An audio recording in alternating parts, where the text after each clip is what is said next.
Shehu was not gay.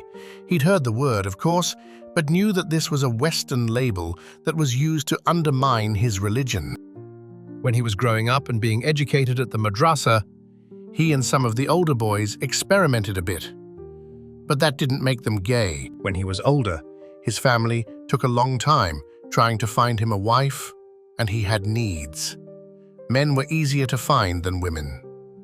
So he did. He did have to admit some of them were attractive, and he got into the habit of meeting men from Badu. He was always on top, so that wasn't gay.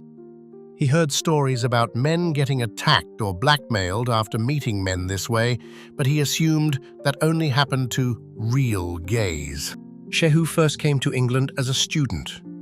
He was appalled by the hedonistic lifestyle he encountered, but an English degree was worth it. He carried on meeting men, sometimes through Grindr, other times at a sauna near his university. He went home for Eid and somehow had become careless because of how much easier things were in England. When he met Aminu, he said that he worked for the police. He demanded 100,000 naira or he would have Shehu arrested. Shehu assumed this was a meaningless threat and refused to pay. The next day, on his way home from prayers, he saw the police outside his house. Terrified, he ran in the opposite direction, got a taxi to the airport, and got an earlier flight back to England. When he arrived back at university, he had an email from his father who said how disgusted and ashamed he was. He said that if Shehu ever came back, he would take him to the police himself. He said he no longer had a son. Without the money from his family, he couldn't finish his studies, and he knew he could never go home. Someone from Grindr let him stay with him for a while and suggested he claim asylum as a gay man. Shehu was horrified. He explained that he wasn't gay, even if the men he met were, and would never use that word to describe himself. His friend asked if he had ever been with a woman, and he admitted he hadn't. He asked if he found men attractive and enjoyed sleeping with them.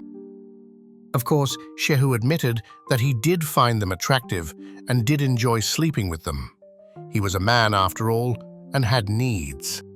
His friend said that the best chance he had was through using the word gay, even if he didn't feel like it really described him.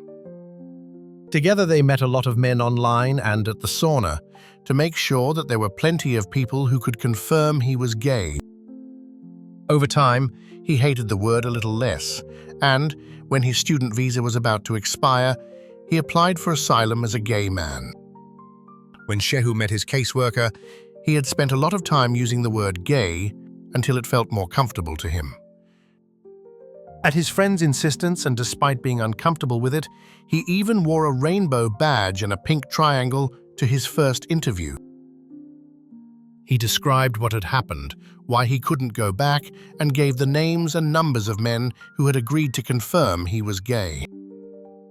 While he never really liked being called gay, he knew he had to use language the caseworker would relate to. The caseworker seemed satisfied with Shehu's story and agreed to process his claim.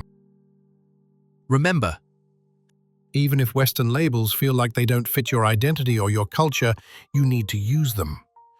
Find the label that best fits your sexual behavior or gender identity and get used to using it.